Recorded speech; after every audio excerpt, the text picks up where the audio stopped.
Welcome to the Rob Liefeld Show featuring Robservations. I bring over 40 years experience in comic books and entertainment across 5 decades. I offer insights and opinions on the business and the art of comic books and pop culture. If it's happening in games, in movies, in streaming, or comic books, we're covering it right here on the Robservations Show.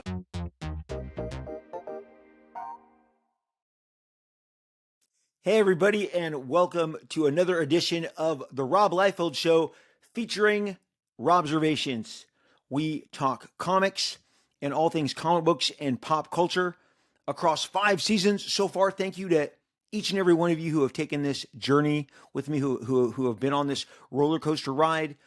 We have covered so many crazy, awesome, incredible topics about the incredible creators, the outstanding talents that created these comic book universes, these worlds, these characters that we all find so compelling, and they take up so much of our mind space where we dwell on them. I've been doing it my whole life.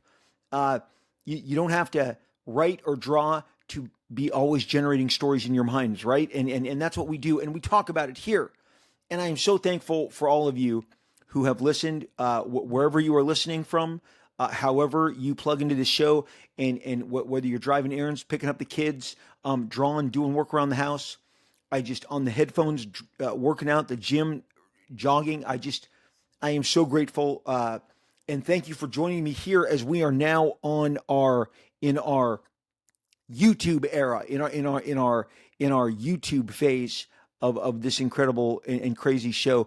And today we have got a really fun topic that I have been chomping at the bit. It's part of a series that we're going to be introducing that's going to go 9 parts, because it's 9 comics that shaped the 90s. My unique perspective and the perspective that I bring to each and every one of these episodes. And as I've said, and I will always say, these comics, these episodes are devoted to telling stories about the comics, the comic creators, the events, the incidents, the statements, both made by the creators and by their art. And I have had a unique experience having very much a front seat, because comic book creators started coming out to comic book stores and comic book conventions in the very early 80s. And I was gracious. I was fortunate to have gracious parents who were like, you know what, you're really into this stuff. We see it. We'll take you. It's how I got to meet George Perez and Chris Claremont and Dave Cockrum, and have an encounter with Frank Miller.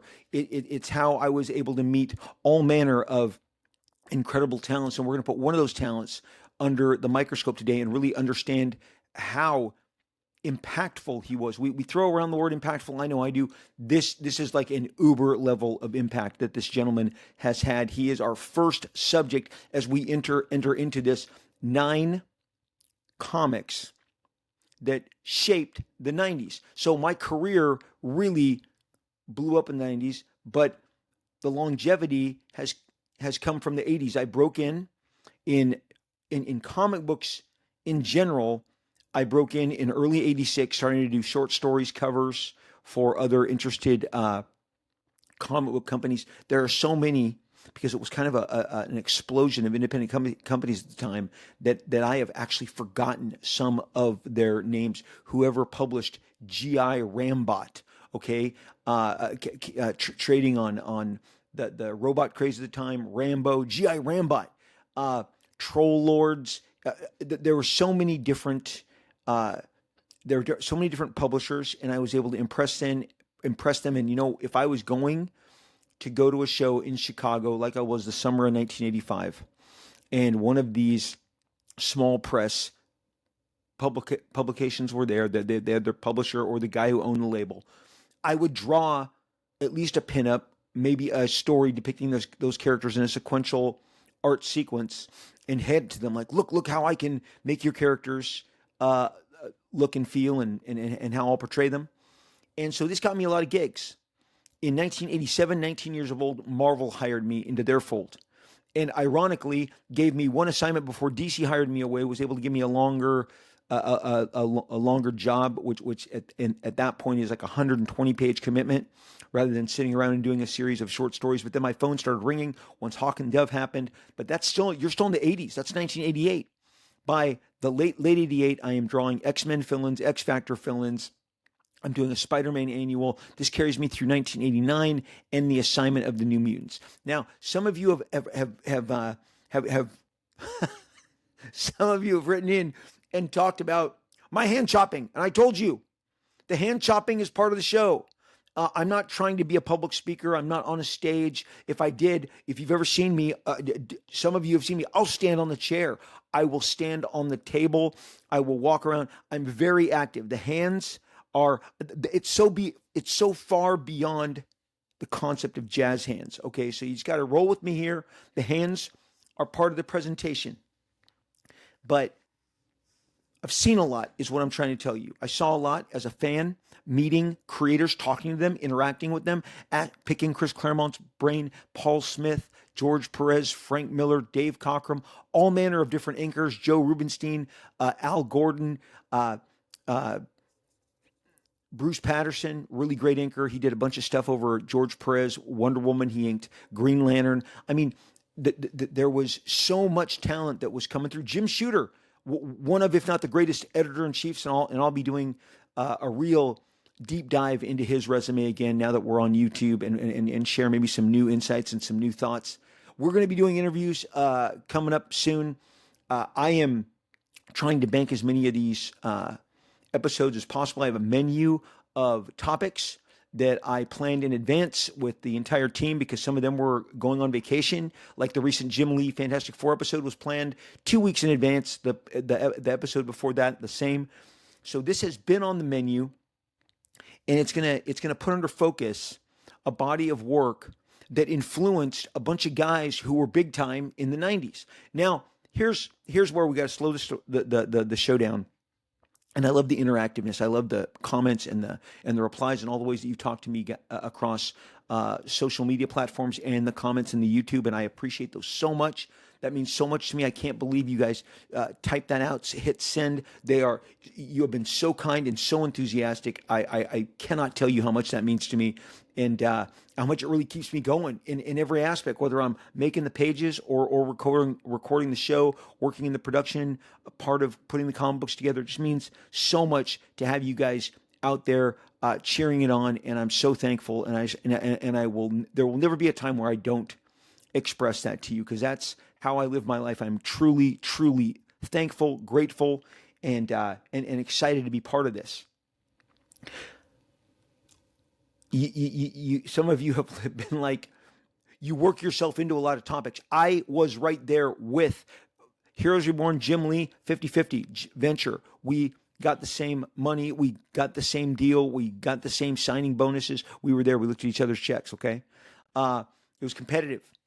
And so much of, as I've said, this business is run competitively. Politics is competitive. Sports is competitive. Entertainment is competitive. Comic books is a bunch of ruthless competitors. Okay, some of these guys may never take the field, the mound, the court, but they are ruthlessly as competitive as anybody in those fields.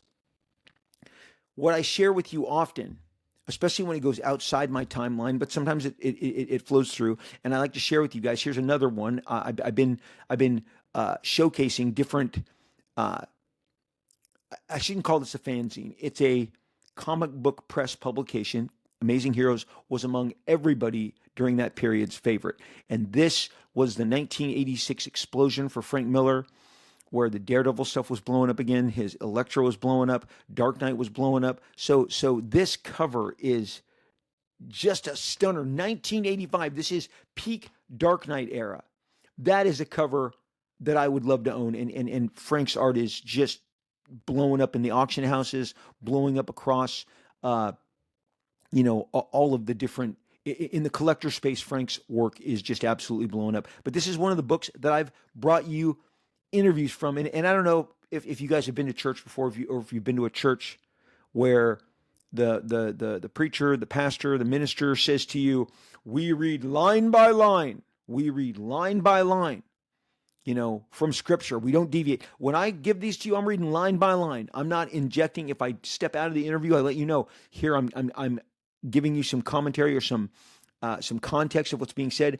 But stuff like this Amazing Heroes, stuff like the comics journals that I shared with you, the Comics Buyer's Guide, the Overstreets, I have been sharing those with you because, again, this is part of history recorded. The statements that Frank Miller expressed, the statements he made, the thoughts, the opinions that he expressed are recorded, but they're being lost because these are hard to find. You're not going to find these in abundance. Good luck to you if you're out there and you're trying to get them. I know they do exist. Do not be scared to dumpster dive. Some different vendors really bring all of the different magazines of that era: Starlog, Fangoria, Comics Journal, Amazing Heroes, some old Wizards. So don't be scared to pursue those. This is a great piece of original art. This isn't on a comic. Frank did that originally. He produced this cover for Amazing Heroes and for this specific interview. I did something like this for Wizard, which had Cable and Shaft from Youngblood, and it angered Marvel. They were furious. But again, what was I brought up on? So now I'm led to believe that both Marvel and DC signed off on that. Well, why wouldn't they sign off on mine, right? I mean, that's a Marvel character and a DC character. It's just funny. And some of that inconsistency, some of those good for him, not good for you judgments that come across. But when they were disagreeing with Shaft and Cable sharing a cover on Wizard, as Mark Miller put in a recent interview that I did with him, and you can find that on his show. I was on his show, and he even said, Rob, you had made them millions upon millions, but they were not happy that I was now sharing Cable with one of my characters, even though that character had already hit a sales of 1 million and showed that he was qualified on his own. They didn't want him standing next to any X-Force character, even though I was the reason that character was created, and I did create that character in the first place. Very wild. So this jogs some crazy memories. We're always going to do this cold open where I'm just going to jot around and give you my various thoughts. Something else I want to discover before we get into our main topic. So I am always bringing you perspective from multiple decades: 80s, 90s, 2000s. Huge difference just in the 90s and the 2000s. Things. If they were tilted here in the 90s, they got tilted here in the 2000s. They started to go back in the 2010s, and now in the 2020s, it's some shaky waters. The 80s was very precise about what it was trying to be, especially after like 1983, all the way through the 87. And then as we dawned into a new decade, 88, 89, as we were looking the 90s down the barrel, things started changing because the talent came through. And we're going to cover that in 9 comics that shaped the 90s. I'm so excited to share that with you. But you guys, recently, the summer opened with Thunderbolts in the opening May slot, and there was a lot of trepidation over in the Disney Marvel realm. I live out here in Southern California. I've across 30 plus years now in the entertainment business. I have a lot of friends who are in the marketing departments, who are in the sales departments, who are in the promotional departments, and even executives. And they all talk, and they like to talk off record. And they were all very concerned about Thunderbolts. And they absolutely hit the panic button when the numbers came in on the first weekend, much lower than they had anticipated. They had spent for about 3 months after Captain America. I just call the movie Captain America, Red Hulk, whatever the fourth movie was, where Red Hulk was really the showcase. And I think the reason, and let me delve into that right now. I want to take you back to January of 2012. So we have about 5 months before Avengers is coming out. I have known Joseph Loeb III, and trust me, I'm giving him all the credit in the world on this. He really opened my eyes. We were having breakfast inside the hotel adjacent to where we were both appearing at an amazing Arizona, an amazing Phoenix Comic-Con. Jeff was a guest. I was a guest. We had like a 9 a.m. breakfast before the show, and Jeff was knee-deep into Marvel Television. He was part of the Ike Perlmutter tribe of creators, because they were divvied up. There was the Feige people and there were the Ike people. And but Avengers was a big deal for both departments, because obviously Shield was already on tap to be shot out of there. Behind the scenes, they were preparing it because the Shield characters had been so popular thus far with the audience, and then they were going to get a big spotlight on them in the Avengers. And Jeff knows that my work at Marvel predates his. I was in the business years before he was, and yet he was now inside the belly of the beast of the Marvel machine that was in Burbank and over at Disney, and he had done his Netflix shows. He had all of his Netflix shows that were getting to launch, so he was a busy guy. He talks about the Avengers, and he says, well, Rob, the whole point, one of the big pushes within the Avengers movie, the push within the push, it's not just seeing everybody together. It's not putting Cap and Thor and Iron Man, the stars of their feature franchises, together into one. And obviously bringing Scarlett Johansson from Iron Man 2 in it. He goes, Robert, this is all about getting the Hulk back up sales-wise. They want the Hulk reactivated. And I'm like, what, the Hulk? And he goes, Robert, do you know what Ike does when he needs to maybe fill some money across the ledgers? He says they issue more Hulk licensed product across the world, in India, over in Ireland, in Australia. Rob, Hulk toilet paper. Rob, Hulk lunch pails. Hulk coloring books. Hulk pencils. He's like, Robert, are you not aware of who Marvel's number 2 licensed character is? And I said, I thought it was Wolverine. Robert? He said, Robert, it is the Hulk. Since Lou Ferrigno and that Hulk show, Hulk anything, they love their jade giant, as Marvel calls him, their green Goliath.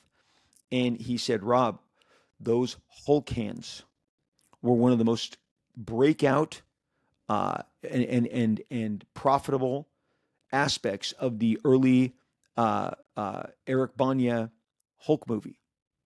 He says, and then of course the 2008 reboot, kind of with Ed Norton, failed to do what Marvel had wanted to do. Again, early encounters with, this isn't going the way we want it to do. So 4 years later, and when I saw Hulk 5 months, when I saw Avengers 5 months later, I sat there smiling. Jeff knew exactly what he was telling me. The flopping Loki around like a rag doll, okay? And the punching Thor when everything had calmed down. Big laughs. You guys were there. That punching Thor across off screen, into the wall, and, bam, bam, bam, throwing Loki around. Hulk stole the show. And Hulk was all the way back. And I did see Hulk merchandise, Hulk hands reissued, Hulk everything.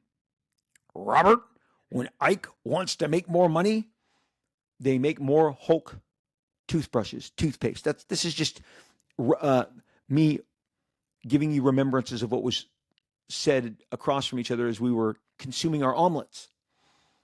Cut to Captain America 4. Red Hulk. They know what they're doing.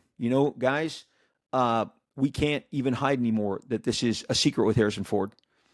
Test screenings of that movie had been poorly received because imagine you're Tom, Dick, and Harry citizen person who's not into comics. They love getting those people into the seats for the test screenings.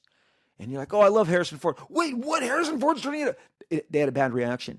So by last summer at D23, they showed you him transforming. They needed to get it out months in advance, 6 months in advance, so that it wouldn't be a point of mockery, contention, or like shock to the audience. No, they needed to get out there in front. And then the standees, what followed is Red Hulk became the face of that movie. So I really do believe any success that movie had is because, going back to Robert, they put the spotlight on Red Hulk, okay? And I believe Red Hulk was the difference maker. It got kids. People wanted to see Red Hulk. You want to know why? Because they like Green Hulk. If one of the plans within the plans was to reactivate the Hulk brand in Avengers, well, the plan within the plan was we may only get people in the seats because of Red Hulk. And it did. But they didn't love the movie. Marvel didn't love the movie. That's why they reshot it so many times. And that is on record. And for the people who argue, it's like, I joked. I think there are corners and pockets of the internet that protect Marvel in the way that we are finding out the press corps protected President Biden. and wouldn't, even though we were like, there's something a little off there. No, there isn't. No, there isn't. Jedi mind trick. You did not see that gap. You did not watch that. Okay, a lot of crazy stuff. In the same way, it's like, well, we don't want to come forward and really nuke on them because they've been so nice to us. But the movies are not of the same par that they used to be. And what they wanted to tell you was Thunderbolts is different. Thunderbolts is different. Thunderbolts is going to be great. And then it came in and it disappointed in its opening weekend. It made far less than they had anticipated. I had people telling me, Rob, this is the one that opens to 100 million. Cap took 4 days over a President's Day holiday to make 100 million. This is going to make it in 3. No, it's not. I was like, are you nuts? The Thunderbolts doesn't have recognizable characters, and there's a bit of a fatigue, I believe it, having children who grew up being crazy, awesome Marvel fans, that the movies that they loved, the Ragnaroks, the Endgames, the Infinity Wars, the Winter Soldier, and also Civil War, those are the high points. Those are the criteria. That's what they judge everything by. And if it's not going to be that good, they're just going to skip it now. And so on the Monday after, they called it the New Avengers.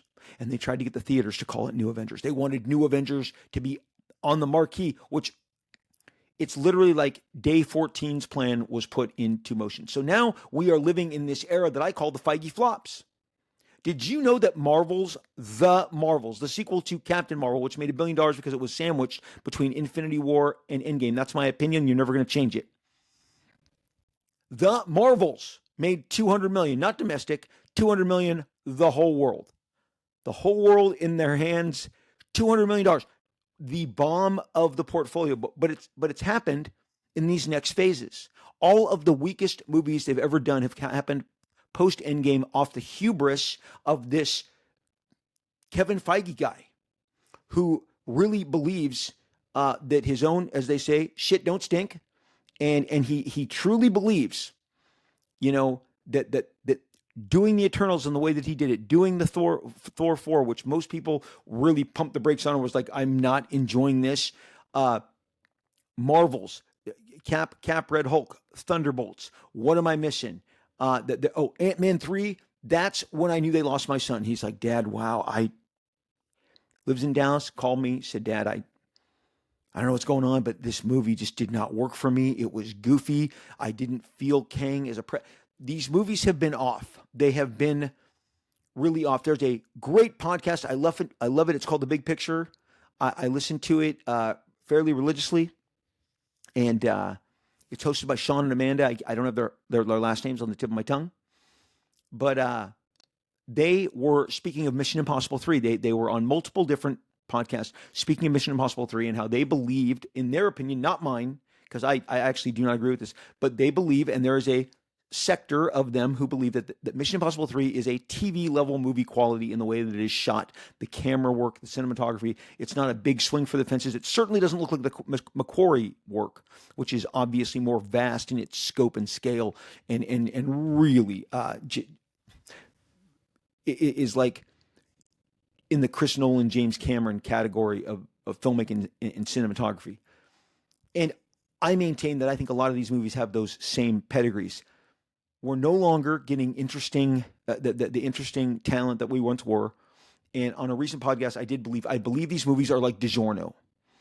The Marvel does a certain amount of previs with their little mannequins. If you haven't seen it, you haven't lived yet, okay? They previs all the action with their little digital mannequins in all their different programs. And then all the costumes look like Lululemon. They look like superhero Lululemon department. Everything with it's way too much lining now. It's gotten crazy. It's lining on top of lining on top of lining. And then they get maybe a new talent or a talent that, like on the Eternals, was not a good fit. And then they put it in the oven and it's a Marvel movie. We used all the same ingredients that we used to make these other 6, 7 movies. And here you go. There was a 10-year period, 9.5-year period where Marvel did not. This is from Sean McNulty, because I read a lot. He has a great newscast, a Substack, a newsletter that he mails out, and it is called The Wake Up. The Wake Up. The Marvel ATM is glitching. Okay, Disney's new math. In this, he states, from Iron Man 2 in 2010 to 2019, only one live action Marvel film made less than 450 million. Okay. 9 out of the last 15 have failed. Have 9 out of the last 15. I'm sorry, only 9 out of their last 18 movies have made over 450. And as he says here, Ant-Man just barely made it at 475. And he was on a podcast on the Ankler before I got on here today, and he's talking. And I took a screenshot of that. Part of this is just listening to what I listen to. I don't write these things. I don't know these people, but everyone is seeing the same thing, and it's on their brain. And what it really is when did these movies not become as awesome anymore? When did these movies? When is the era of the Feige flop? It says, but if one also comes in around 400 to 5 million, and it's like, I think the audience is telling you that unless it's a Deadpool one-off or Avengers in 2026, it's not doing it. This is a quote. Right from the Ankler podcast.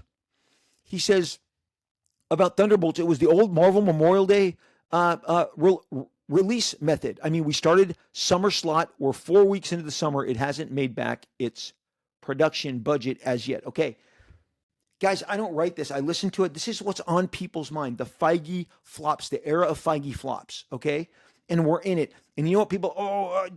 I know more about Deadpool 3. I know more about Deadpool Wolverine than anyone has come forward to admit.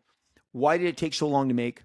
Why was Feige so reluctant to make it? There are many different compartments there, but you cannot in any way, shape, or form say that Deadpool Wolverine reflects the Eternals, Shang-Chi, Wakanda Forever, Ant-Man 3, Love and Thunder. You cannot say that they reflect.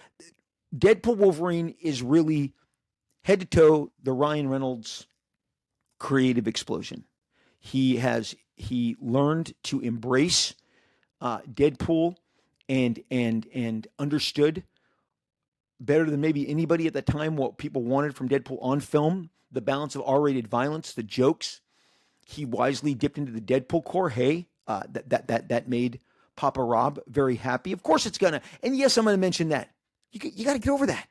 If you made a character that was this big, you would be excited too. I caught Todd McFarlane talking about Venom the other day, and I loved it. I want to hear about Venom from him.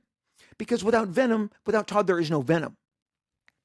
So the Feige flops is something that the Ankler is talking about. It's something that The Town, hosted by Matthew Bellany, is talking about. It's something that any manner of different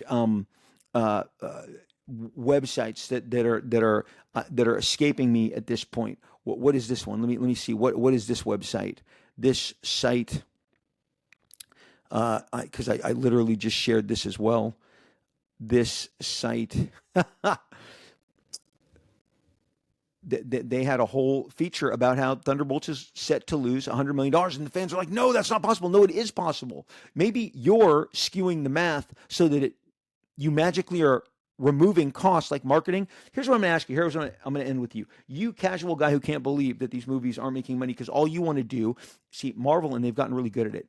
They've trained the lemming crowd, the lemmings. They've told them only look at the budget, and then they lie about the budget. The budgets eventually are released 6 to 7 months later, and the truth is there.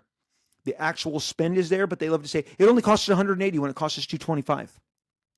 But let's say it's 180. 180 and 180 means you got to make 360 to break even, right? Okay, that's just the movie. You guys, you watch what they do nowadays. First of all, ads that appear on your screen, whether it's YouTube, because one may pop up in order to pay for content, okay?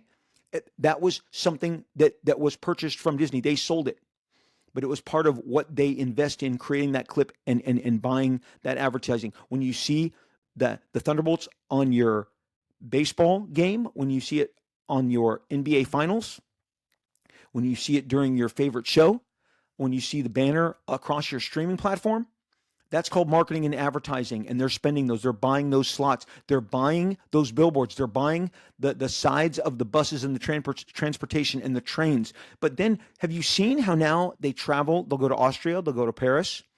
Sometimes they'll go to Australia. They'll go to Puerto Rico. They'll go to Mexico. They do these giant cast spins. You know what? I think it was James Gunn. I like to go get to the source as much as I possibly can. And I believe it was James Gunn who just yesterday, prior to this, laid out where he was going to be taking everybody on this press tour.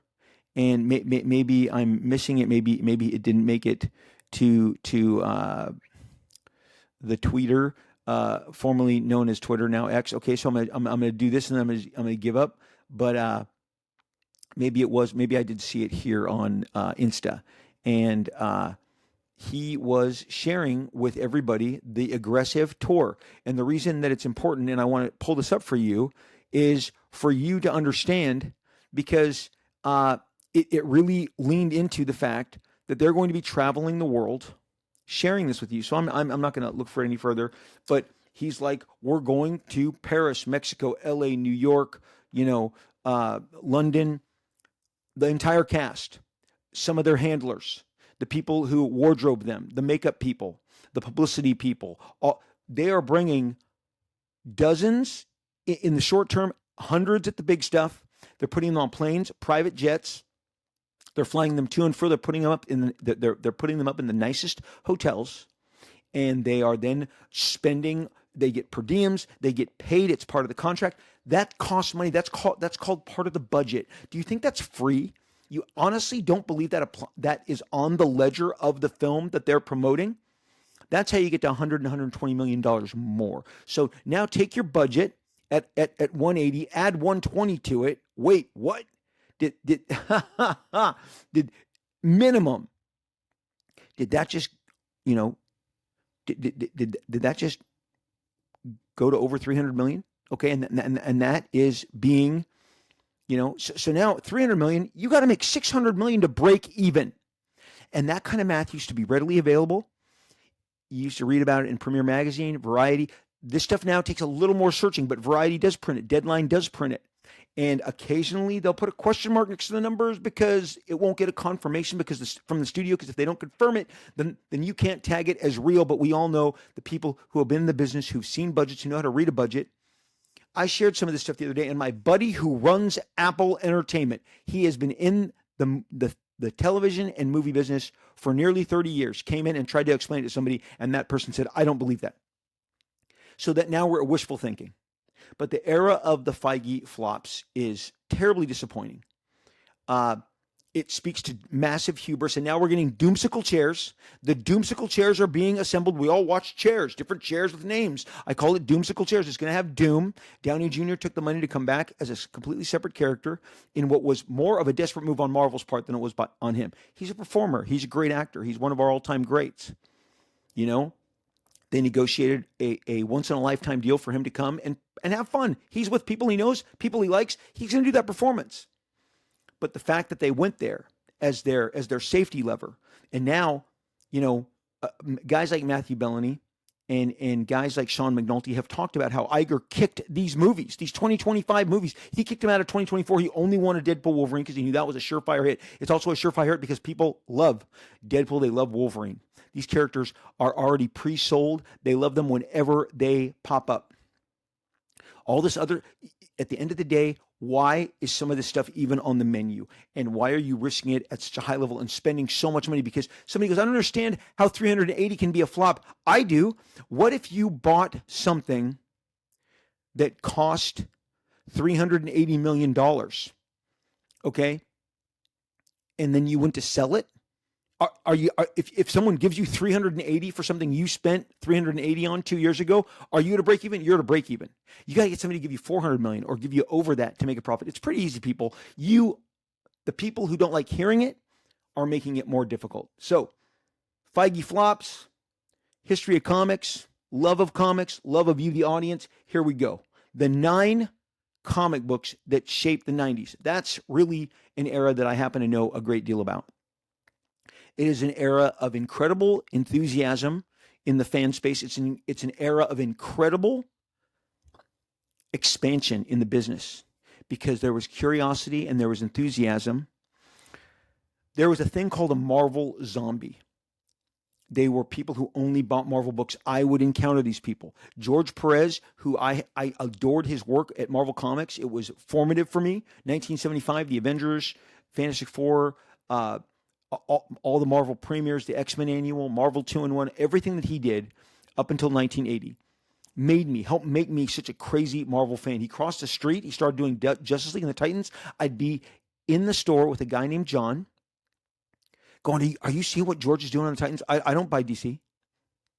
I don't buy DC. Retailers knew it. Marvel knew it. Marvel referred to that reader who would buy 30 Marvel titles and not a single DC title. They called them the Marvel Zombies. Crisis on Infinite Earths was happening. George Perez, Marv Wolfman were creating this incredible, expansive, the single best company crossover ever imagined and executed. And I'd say to my friends, are you checking this out? And he goes, no, I'm buying Secret Wars. Well, I'm buying both. I'm getting Jim Shooter and Mike Zeck and John Beatty, and I'm getting Marv Wolfman and George Perez and Jerry Ordway. I'm getting both. But the Marvel Zombie bought only one thing. Image Comics was famous for anybody who was around at the time. People said they broke the Marvel Zombie. In my conversation with Robert Kirkman, the illustrious writer, creator, Walking Dead, Invincible, all of the different books that are, I can't quite recall at this time, but he's a powerhouse, right? He said, Rob, I don't buy some of those DC books you've talked about. I've never bought an issue of the Legion of Superheroes. I wasn't buying Titans. And he said, I became a Marvel Image guy. The first company that I bought religiously outside of Marvel, and he was probably 14 or 13 at the time. So Dark Knight wasn't coming out when Dark Knight came out, he was 9, okay? But when he was in his young teens, he was buying all Image Comics and the Marvel comics that he loved, the X-Men, the Hulk, Ghost Rider, Punisher, Spider-Man. That's the stuff that he bought, but he bought every Image title. They were like, they broke the Marvel Zombie and created an audience that no one could tap into. If you were going to the independent market, you were going to a different audience. This is what was understood by the people in the sales department at Marvel. It was understood by the people who ran their retail stores. Marvel would talk about, your Marvel Zombies are going to love this, they said. I knew a lot of guys, at least 3 or 4 people, men and women who went through the Marvel marketing machine who worked there at the time while I worked there. And Marvel Zombie branding was a big deal. Image broke that. How'd they break it? We made pictures, visuals, images, told stories that excited a fan base to the point that they followed us. But that didn't make the 90s. What made the 90s was what influenced us, because we're going to really go behind and tell you what got us to a certain point. I have talked to this man. I've talked about this man. I've done stories. I've shared stories. I've shared my admiration for his career. Again, I was there at a young age. I was a 13, 14, 15-year-old when he was 19, 20, 21, 22, breaking in. And I was sitting on the other side of his table when he started coming to creation conventions in Anaheim, California. And I'm like, oh my gosh, who is this guy? And how is he creating this amazing artwork? The man is none other than, we now know him as Arthur Adams, but in the early days it was Art Adams. Real quickly, just so you know, he started popping on the scene in 1983. He was hired to do Long Shot. The people who inked him, whether it was Wills Portacio or Terry Austin over this period that I'm going to discuss with you, or anybody else, Art's pencils were the tightest pencils I've ever seen. And by that, I mean he used some of the darkest lead or some of the lightest lead. They'd fluctuate between pages and Xeroxes that I saw, but they were such deep lead, confident strokes. And if you've inked a page with a lot of lead, and inkers know this, especially if the lead now on the page has been subject to some manner of humidity. Jerry Ordway, shout out to you. One of the all-time best inkers, finishers, and an extraordinary super penciler. He did Adventures of Superman. He did Infinity Ink. He did Wildstar for Image Comics. Jerry Ordway, super nice guy. What a sweet guy. Told me while I was doing Hawk and Dove, I said, this new Bristol is fighting me. My lead isn't, I'd be on the phone with the long cord. And he said, Rob, it's the humidity. You got to realize the weather affects your tools. It affects your lead. It affects your attention, your eraser, and it affects your paper. Even spring, summer months. He goes, think about here in Connecticut. It's even worse on us. And I've got to tell my editors, like, this is taking me a little long. He goes, use it. Feel free to use it sometime in a deadline pinch. Blame the climate because the climate affects your tools. Wow. See, that's a veteran helping out a rookie, because he was telling me that while I was doing Hawk and Dove. art, anybody who's you've got deep lead, really harsh, confident, like almost scraping into the pencil, into the paper. That's how hard he and I held these pencils in my hand. To put ink on that, and if it has changed in climate, but even without it, the ink kind of sits on top of the lead. If there's a lot of lead, it has to absorb. The lighter the lead, the more the ink can fan out and be absorbed over a lighter lead line. Art's stuff, the way he drew it, looks like it came out on the dark setting of the Xerox machine in the lead pencils. Incredible detail, incredibly confident lines, but there was style there. And I am looking at this in 1983, where I would be 15 years old, looking at the works of this young 19-year-old. Art was a tall, he'll tell you, a gangly guy, red hair, long red hair, nice head of red hair. Had sunglasses on sometimes. Cool guy, had a cool demeanor. Reminded me of like Tom Petty. Reminded me of like Tom Petty. And he'd be like, "Oh, thanks, man. Thanks, man." And he had all these like little doodles that he'd bring with him to his convention. But there was one very distinct thing that I noticed about his work was the influences that that I saw converging on him. Now, by '83, I am completely consumed by Walter Simonson, his run on Thor. I have digested as much Michael Golden as I possibly can. I've done dedicated podcasts to how Micronauts blew up with an entire age. And only last year, it was the first time Micronauts, 1978, launches 1978. The single best toy comic book ever published. Michael Golden, his first 12 issues, the vision that he had, elevated it above everything else. And the people who were there were like, it was the greatest art. Had somebody like a Terry Austin inked that stuff throughout, it would be held as some of, if not the best art ever. Artwork. Michael Golden, whether it was his Doctor Strange issues that Terry Austin did ink, or whether it was his Micronaut work, or all of the different cover work, or his Avengers Annual, inked by Armando Gil. The guy just had an incredible impact. Another guy who didn't do a lot of work, who wasn't really churning out a lot of work, but Michael Golden, Walt Simonson, Barry Windsor Smith was back making comic books with his unique brand of stylistic figures and rendering. And then there was a gentleman named Mike Kaluta, and I'm going to show you in a minute some distinct faces. And I saw all of these in the work that was in front of me with Art Adams. And I had obviously loved John Byrne and Jim Starlin and Howard Chaykin and Mike Grell and Jerry Ordway and Walt Simonson. And here I am looking at this style that has come out of nowhere. It has Walt Simonson-esque proportions on some of the characters, wider shoulders.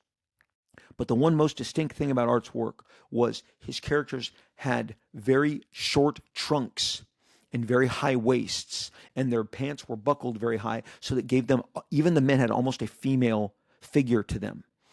Very long, very short torsos, very long waists, and then long thighs, long calves, ankles, all of it. Now, this is my favorite. Holding up this hardcover from about 20 years ago of Long Shot that was published. And the great thing about this is all the sketches that they put in the back. So much of this stuff is carried through in his omnibus that Marvel put out about 2 years ago. But the high waists, long trunks, I mean, you can see it here. You can see it across. His characters are very leggy. Their torsos are very short, very pronounced long waist, long thighs. Again, everybody in these photos, the longer legs, the higher waist, shorter, more condensed trunk, torso area. And this would only become more pronounced as his work continued to appear all across the different Marvel comics. And it's one of the things that I was like, I really like these proportions. Even on the females here, you can see She-Hulk right here, and this is a couple years later, but very short torso, very long waist and thighs, and calves, ankles. I immediately started applying this. You can see it here in this leaping figure. You can see it right here. You can see it in this long shot that's leaping. He is so much leggy, and again, a short, especially from the pecs to the stomach, very truncated. It made for a great figure. Now, was some of that influenced by some of what he had been seeing from? It's even pronounced from behind. You can even see it behind in a figure like this. In a figure right here, you see from here up. That's his trunk and back, his trunk, and then his back. But look at that long waist, and look at those incredibly long legs. Very elongated characters. Also, very pronounced, bigger eyes on the guys and the girls, and very pronounced cheekbones, and very angled chins, as you can see in this shot right here of long shot. I'm seeing all of this across multiple convention appearances because he's always bringing his work. He's bringing his 11x17 Xeroxes. He wants to share with you the progress. And I would always be like, when's this coming out? When can I consume this? And he said, oh, well, I'm done. I'm really slow. The thing that is the great, it's almost like a magician's trick. Arthur took from 1983 to 1985 to draw Long Shot. And they waited until those 6 issues were done to start releasing them, which they did in the very early of the last issue of Long Shot, I think, is in August, issue 6. So August, July, June, May, April. So maybe March or February is when Long Shot #1 comes out. And he, when I meet him in early 83, is already into the first issue and drawing this. And then he's doing some covers that are getting a lot of attention.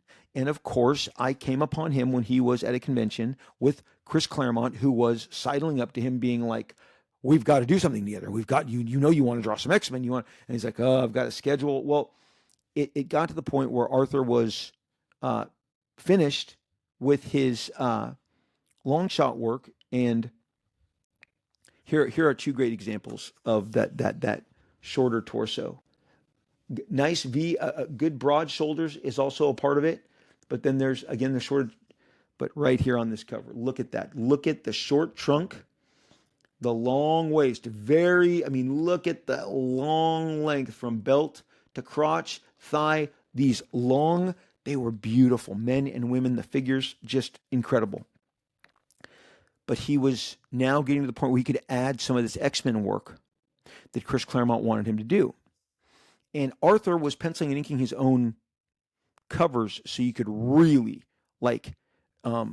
really understand, like he had a very distinct inking style that he would tell you was very modeled on Terry Austin, the crisp, clean line work of Terry Austin, which was something that we had all been very influenced by, the guys who were breaking in alongside of me, but I didn't know they were breaking in alongside of me.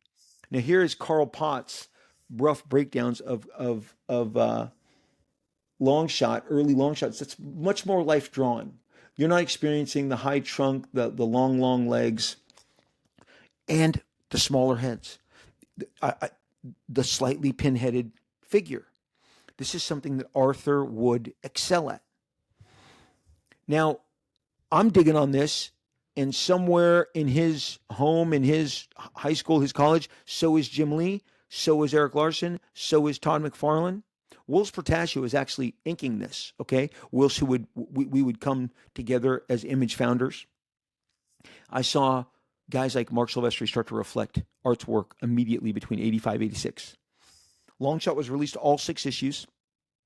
The last issue is a double-sized issue, issue 6, so you could count it as 2. It's got the page count of 2 comics. So you could say 7 issues total work were released extensively in 85. And then summer of 85 came, and look, I was in Italy a couple of years ago, and Panini did this amazing, outstanding. Look how big this album.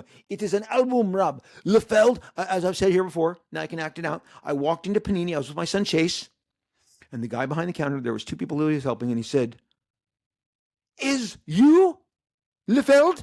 I said, "It is I, Liefeld. It is I, Liefeld." And he was like, Liefeld. And he walked around the counter, and he immediately handed me a page. He goes, a pad of pencil, a pad of paper, and handed me a pen. I said, "Would you draw something for the store? I said, sure would. I doodled him out a Deadpool right there on the slot. Left the store with this incredible bad boy. Look at this. Look at this slipcover. Look at this incredible. Okay, what's better than Art's work from this era? The biggest possible version of Art's work from this era. So here I am crushing, just falling in love with this all over again. This has his, and his work seemed to be a blend of me to my eye, as from the first time I ever saw it. Seemed to be a blend of Walt Simonson's line work, much of Walt Simonson's rendering, some of the Walt Simonson pinheaded aspects. Certainly, as I said, some. When I say rendering, a certain distinct squiggle of the line, and I'm finding these for you right now to show you here in silhouette with Sunspot. This is a perfect example of this dynamic. You guys, look at this. Look at Sunspot. Short trunk. You can see it in silhouette. Short trunk, long torso. Short truncated torso, long waist, very long waist, long thighs. Look at that. Look at that. It's like 70% of what's going on is from the waist down. He really gives you this specific dynamic with the figures. And the faces are stunning. His faces with the eyes, the nose. I mean, I can share with this stuff with you guys and ask, do you think you've seen faces resembling this in any of the guys that launched Image Comics? This incredible Enchantress face right there, okay? That Illyana, that giant Illyana face. It was this perfect synthesis of Michael Golden, Walt Simonson, and again, I'm going to tell you this incredible artist who once studioed up with Barry Windsor Smith and Jeffrey Jones, Michael Kaluta. Now check out that incredible. Okay, again, long legs, short trunk, and then look at Gila behind her. Short waist, short trunk, short torso, long waist, hips, thighs. So much of this stuff is just fantastic. I know you guys are like, go to that 2 screen. We're Pirate Radio. I do not have the technical proficiency. Here, look at this warrior that Illyana summons. She very much, again, the figure. The look at how much, look at the measurements from down. The long waist, thighs, the short torso up. I keep beating this into you because, guys, Eric Larson would start emulating this in his work. He had broken in prior to me. Todd McFarlane would start doing this. Jim Lee, Punisher, Wolverine, Cyclops. You're going to see these stylings. We all wanted to be like Art. If everybody in basketball wanted to be like Mike, we wanted to be like Art. Now, I just, all of the killer shots, all of the killer showstoppers in here, all of the killer showstoppers. Once again, and this is inked by Joe Rubenstein. I always thought Joe did a great job. I watched these pages get handed out. Look at that. Look at that storm. Again, the absolute embodiment. Now those effects behind him, that signature Walt Simonson, those are effects that were very influential. Look at that cape. Look at that cape. Art came in with his own dynamic on faces, on hair. All of his hair looked very starched. Long shot. That is some, I can just show you right here. That is some starched, very stiff hair. I did that. Tim Sale once said, why are you putting, Tim Sale, the incredible illustrator, Long Halloween, rest in peace, Tim, great guy, amazing artist, said to me, why do you put so many wrinkles and why do the pants look so tight? I'm like, because Art Adams made him look that way, okay? Like, we were all drafting off him. Now, I've mentioned Mike Kaluta. I'm going to show you 2 faces, and you're going to see these 2 faces repeatedly through Long Shot. When I say Mike Kaluta, if this was signed Arthur Adams, I'm sorry I have to show this on the iPad. Please cooperate. Please cooperate with me. I couldn't find I would not be on this show if I was digging for this. If you can see this face, there it is. If you can see this face, okay? That could be signed Arthur Adams. Even Arthur's fingers. Arthur would draw hands constructed after this very specific cover. This is our art was very much, and again here another great Madame Xanadu Michael Kaluta cover that was coming out, and this is probably like 1981, 1982. That is a face in much of Art's work. Art had distilled 3 to 4 greats, some more rendering and stylistic applications. Art was pulling from early Barry Windsor Smith plus existing Barry Windsor Smith, the Michael Kaluta beautiful faces of women, some Walt Simonson, and you'd see it so obviously in these Asgardian Wars books of this giant. If there are 2 works by Art that are must-haves in your collection, it's the New Mutant Special and the X-Men Annual with the Asgardian Wars. They've collected them. I have them in hardcover and softcover, but what I prefer them is in this giant album. The starched hair, the construction of the body with the short torso and the long waist and the very long legs, the long necks, the pinheads, the fun kind of this license to have fun, to have quirky characters, big eye expressions. Art was an artist we all wanted to emulate, and we were. And again, whether it's my work or Eric Larson's or Jim Lee's, there's also another artist. He's passed away, but his name is Tom Artis, Artis. He did Tail Gunner Joe. That's a book I distinctly remember. He had the torsos and he had Art's proportions down pat. There is a guy who, when he was breaking into the comic, his name was Dusty. He's gone into animation and design, I believe, but he was breaking in early on. He was drawing like Art Adams. J. Scott Campbell took that, the female proportions, and dined out his early samples, of which I saw. And he said, I've already in talks with Jim Lee, and I'm in talks with the X office. And he said, I haven't made up my mind at that point. When I met him, he brought his samples to me at a signing in Mile High Comics in Colorado. And I was like, this guy's ready to go, but it looked like Art Adams circa 85, 86, 87. Art doesn't draw like this anymore. But that doesn't mean that this work wasn't, when Todd starts inking himself, and if you look in the early Amazing Spider-Mans, whether it's 298, 299, then 300 and beyond, you can see whether it's Peter Parker's face, Mary Jane's face, whether it's Sandman, Hydro Man, Todd is pulling aspects, as we all are. I'm doing it on Hawk and Dove. I think what combined the L Boys was our love of Arthur Adams. Now, Arthur exited this style, and I'm going to tell you, I didn't grab it and bring it, but you can check it out. It's an Action Comics annual. I don't know the number, but it's got Superman and Batman on it. They're battling a vampire girl in it. And I arrived at WonderCon as a professional, having just now broken in, and I see that Art's got the entire pencils of this new Action Comics annual that John Byrne is writing. And everyone has bigger, much more pronounced chins, and they're even stockier in the torso. They're even more pushed up, and longer legs, longer trunks. All the cool gestures are there.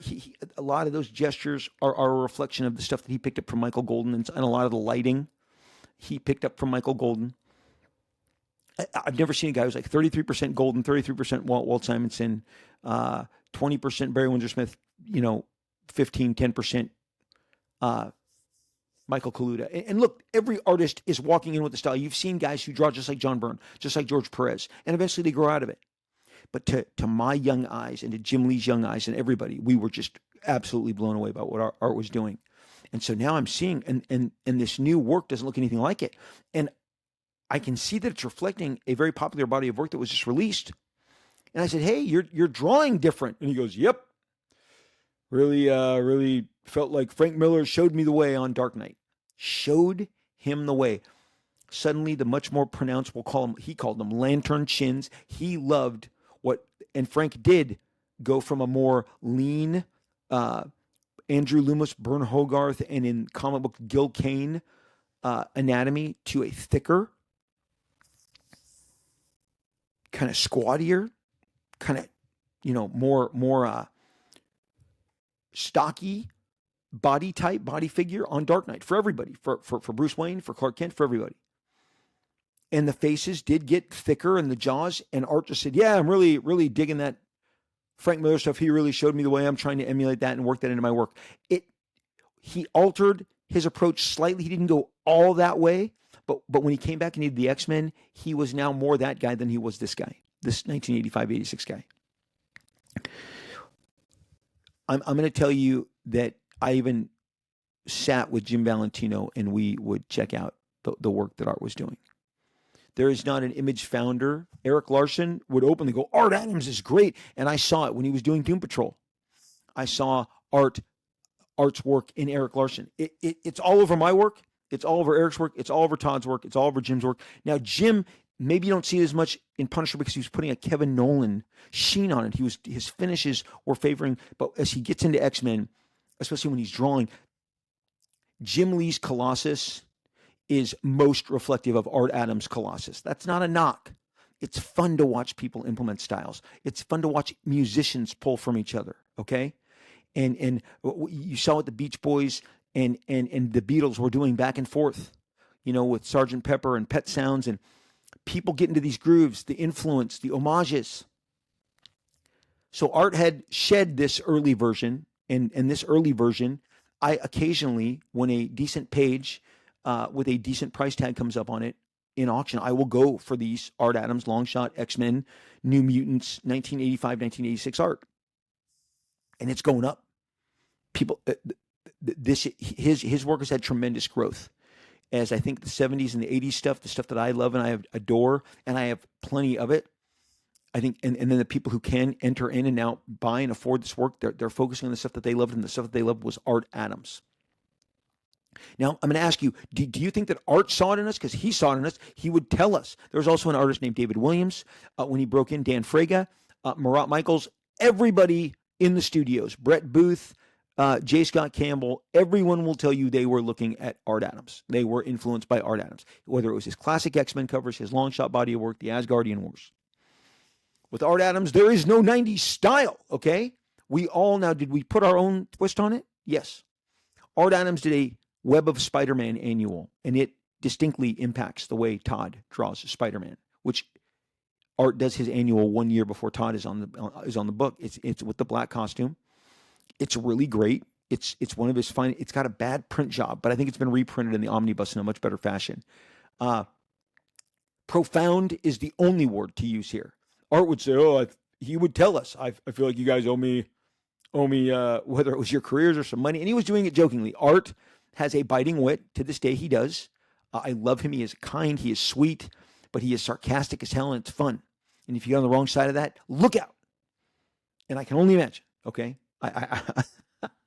But Art, I'll just tell you, we all took him out in 1993 WonderCon. We asked him where he wanted to go. It was a noodle house. It was myself, Mark Silvestri, Jim Lee, Jim Valentino, Eric Larson. Todd was not present for this.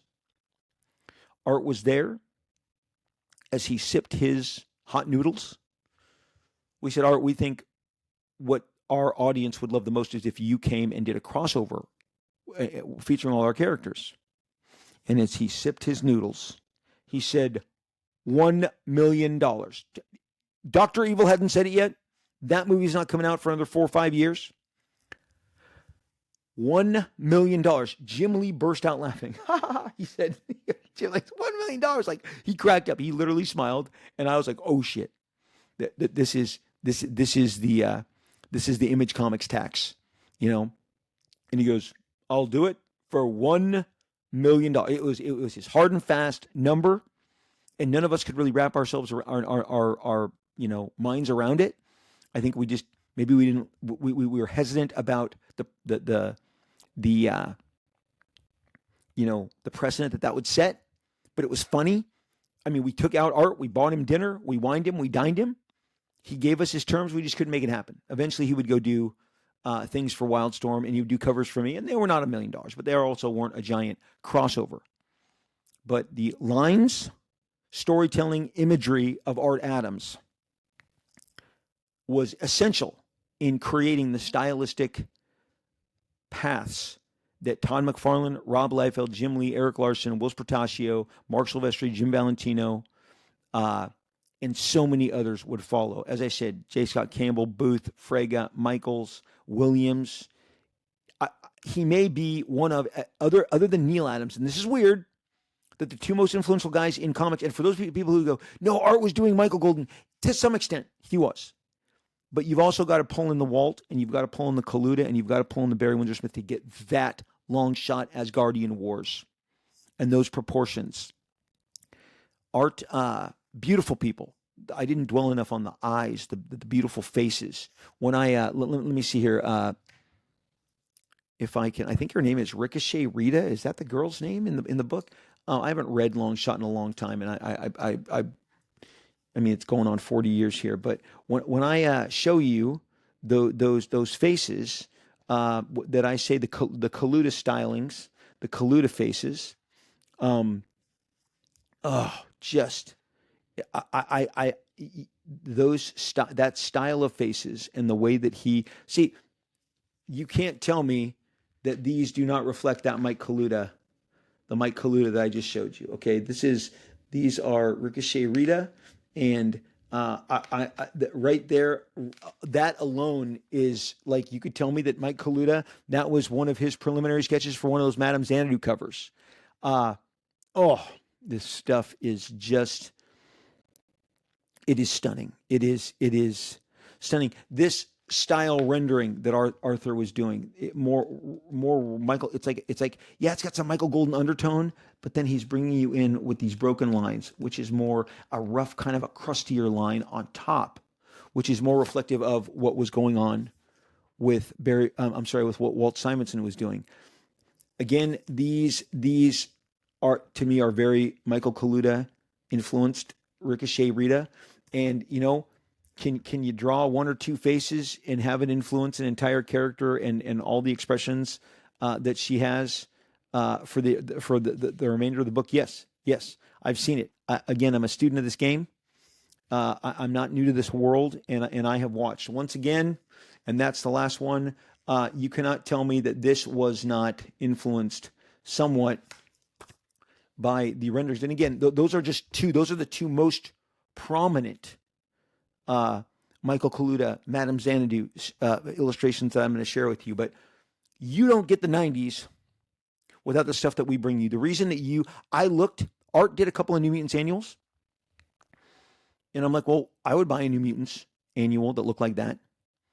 And when I got on, now I built out a different gallery. There was no Cable, there was no Domino, no Deadpool. So not only did I bring the stylistic approach that I had loved that Art did, that I had applied to that I was applying to my own work. Not only did I bring that to the assignment, but then I populated it with these new characters. And then early on, one of the first years of Cable, Art drew Cable in an X-Men annual, and that blew me away. Seeing now him draw my character was just a shock. And now you also know why I tied Shatterstar into Longshot's world. So even more, because Shatterstar is he is the number 2 most popular character on X-Force during that time. Your mail reflected it. On the X-Force squad, it was Cable and Shatterstar, then Domino, and then Deadpool was this giant figure that people wanted to become part of the team because they loved him so much. Art just absolutely really set the tone for all that's to come. And what I applied, like, why don't I Art Adams up the New Mutants? Well, Todd and I were talking, and Todd said, we wouldn't even exist if Art could do a monthly book. Art, at this point, after this 1986, he'd go to 2 and then down to 1 book a year. You would wait all year. Which one of those books was Art going to draw? Which one of those books? He didn't need the money. He was taking his time. People loved him. He got commission work and do conventions and book up his list. His legend grew before the internet. But Todd's like, if he could do a monthly, Todd would do one of those. If he could do monthly, okay? And we knew it. If Art Adams could do 12 issues a month, we wouldn't probably have the careers that we had. But we saw that you reacted, that audience reacted to that brand of art, and we didn't have to be told to do it. We wanted to implement it. He was the most impactful style since John Byrne and Terry Austin, and we all flocked to it. I know I did, and those guys, we've had that talk. Todd has expressed that. Eric, I'm not whistling on everybody. They'd all, if you, but yeah, I've been influenced by Art Adams at some stage of my career. Everyone would say it. The 9 comics that shaped, that informed the 90s, the Asgardian Wars, if I had to pick one, and then Long Shot. But they're all what while they may be written by different people, they're all illustrated by Arthur Adams. He is the number one significant artistic force that influences the way things look, especially in the early 90s. We're talking 90, 91, 92, 93, 94. And then when Campbell blows up off Danger Girl, it's like he gets another glow up. And then Joe Mad, who I haven't mentioned up until now, was totally influenced by Art Adams and everything that he did. I keep adding names to this, and it's that impressive. So I've thanked Art. I'm going to thank him again here. Thank you, Art Adams, for showing us the way, for putting out the blueprint, for building out the map. Who knew that we needed it as bad as we did? 9 comics that influenced the 90s. We kicked it off. Art Adams, his work on Long Shot, X-Men, those covers. That is the style guide of the 90s. And I just want to, again, celebrate his work. It gives me a big kick to check it out, look it over, and inhale it. Thank you for listening to this show. We're going to drop at least 9 comics that influenced the 90s all summer long. We'll do one a week. And so we'll have 9 weeks of this starting now. Give us something to chew on, some art to share. It's not always going to be art. It's mostly going to be art and stories, but the next one is going to be a doozy. First, you can't jump. Nothing jumps in front of Art and what he did. We had to lead off with Art, and we did. I thank you for supporting the show. Thank you for your comments. Thanks for all the ways that you interact. Sometimes, though, maybe instead of leaving me a remark that says Ron Perlman never owned Marvel Comics, that you're naming the actor in Hellboy, you need to do your research, as I showed you. Ron Perlman did indeed own Marvel when it went public. And then when it went bankrupt, he was the guy who was the boss when I was there. He owned Revlon Cosmetics, which was a huge, massive cosmetics line, makeup, lipstick, everywhere, in every mall, in every big box store. It had all the supermodels on all the commercials. He took that money. He had a company in that portfolio that he bought was Marvel Comics. He was the one that bought Panini, and it wasn't Ike Perlmutter. Don't come on and correct me. And then, but I do appreciate that you came on and you said, you know what? I was wrong. I didn't realize this.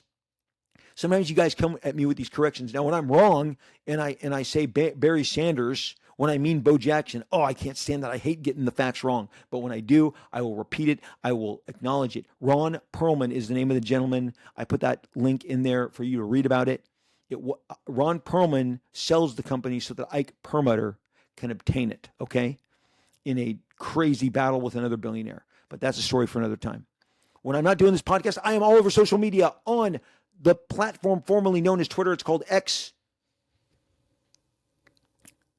I am at Robert Liefeld, RobertLiefeld. Boom. Blue check mark says it's really me. I'm reading your comments, your mentions, your replies, all of your DMs. Thank you for interacting with me. Like I said, you mentioned the Feige Flops, and the bots come out. The guys with 10 followers or 5 followers, accounts that were just made, they come at you. Hack. It's actually pretty fun when you've angered the bot farm. But a lot of the discussions we have are really fun. I try and share with you a bunch of work, sneak peeks, glimpses across the social medias. I certainly work X into that. So follow me at Robert Liefeld. You'll get news all summer long with the blue check, RobertLiefeld. Boom, on X. I'll look for you there. On Instagram, my favorite of all the social medias. The beautiful pictures of the beautiful people and the beautiful things. I'm at Rob Liefeld, RobertLiefeld, blue check mark. Again, that is me reading your DMs, your mentions, your replies, your comments. Thank you for interacting with me. Thank you for the sweet things you say, the sweet things that you say, the things that you share. I love jumping your stuff and put it on my story. It is so fun. These interactions that connect me with people all around the continent, all around the globe. It wasn't possible. I'm still getting used to it. I'm still enjoying it. I believe the benefits way outweigh the dangers and the negatives. And I have been so excited to meet and talk with so many of you. So I will look for you again. I put the places I'm hanging out with, the people I'm hanging out with, the restaurants, the travels, and there's going to be travels, the artwork, the previews, all of that I drop on Instagram. So X at Robert Liefeld, Instagram at Rob Liefeld. Over on Facebook, we have a great group. We would love for you to join you. We would love for you to join us. We would love for you to join us. Rob Liefeld, Marvel Extreme and Beyond is the name of the group. Rob Liefeld, Marvel Extreme and Beyond. Myself or a gentleman named Terry Sala, Sala, will be the name that clicks you on through. Welcome you. Come be part of our discussions. Each and every Rob Liefeld show or Robservation episode is given its dedicated post, its own dedicated post, so you can weigh in, comment, throw your own opinions. We would love to have you. We have great art contests, great talents are in there. The art contests are voted on. What you get is a pat in the back that you won. Then you get to choose the next subject. A lot of you guys are really showing some incredible flash. As soon as I can build out and do more books, and we're going to do a collection of some of your extreme art very soon here, sometime in the late summer, early fall. Be a part of the vibes we have going on there. We don't let things get out of hand. We don't do troll fights, flame wars, none of that. You're shown the door. We're there to be peaceful, kind, happy, and we would love to see you. Rob Liefeld, Marvel Extreme and Beyond. Do you have the amazing live streaming app, the selling app that is known as Whatnot? Drum roll, please. Whatnot. Okay, come join us on Whatnot. Follow me, Rob Liefeld.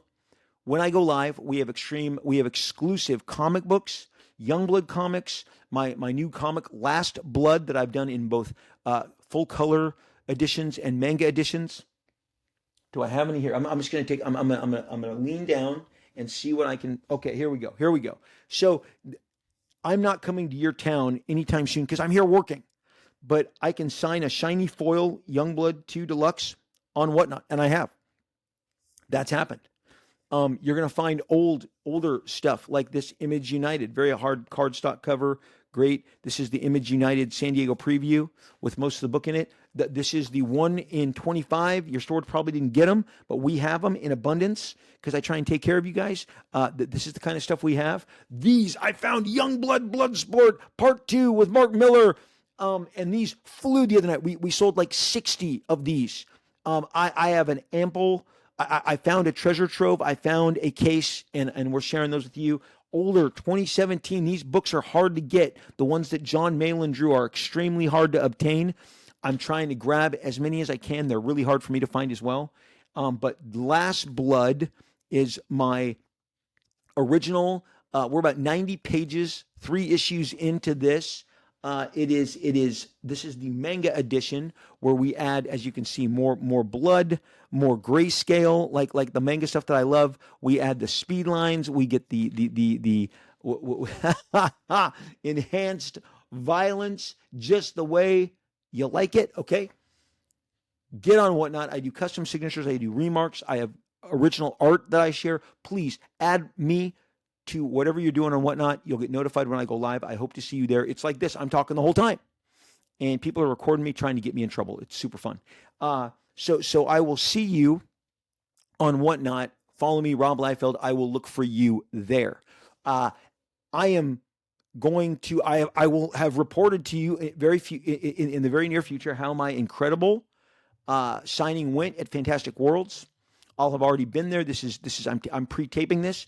But that will be my last of all the store signings of the summer. I am looking to be in San Diego this year, and I'll have my information where I'll be signing. But I will have giant-size Youngblood. Look for that news break very soon. And Youngblood number 2, the brand new Youngblood number 2, following up. Do I have it? I got to have the new Youngblood here somewhere. I got to have it. There's no way I don't have a And yes, there is a way. There is a way that I don't have one handy. But we did a brand new Youngblood. We released it on the anniversary, the 33rd anniversary, and there's a brand new cover of that I will have just signed at Fantastic Worlds in Scottsdale, Arizona. We will have Youngblood 2 out shortly before San Diego Comic-Con, and then we will have giant-size Youngblood, an all-new adventure that I wrote and drew, and that you will be receiving only if you are in attendance. And we'll tell you that there's a lot more to this story. I'll be breaking it down for you very shortly. I'm going to look forward to seeing you guys in San Diego. It'll be my only appearance on the books. The reason I don't get out more is because I got to be here. I got to be working. These books do not draw themselves. These covers, everything, all of the production and coordinating these books, it does not happen on its own.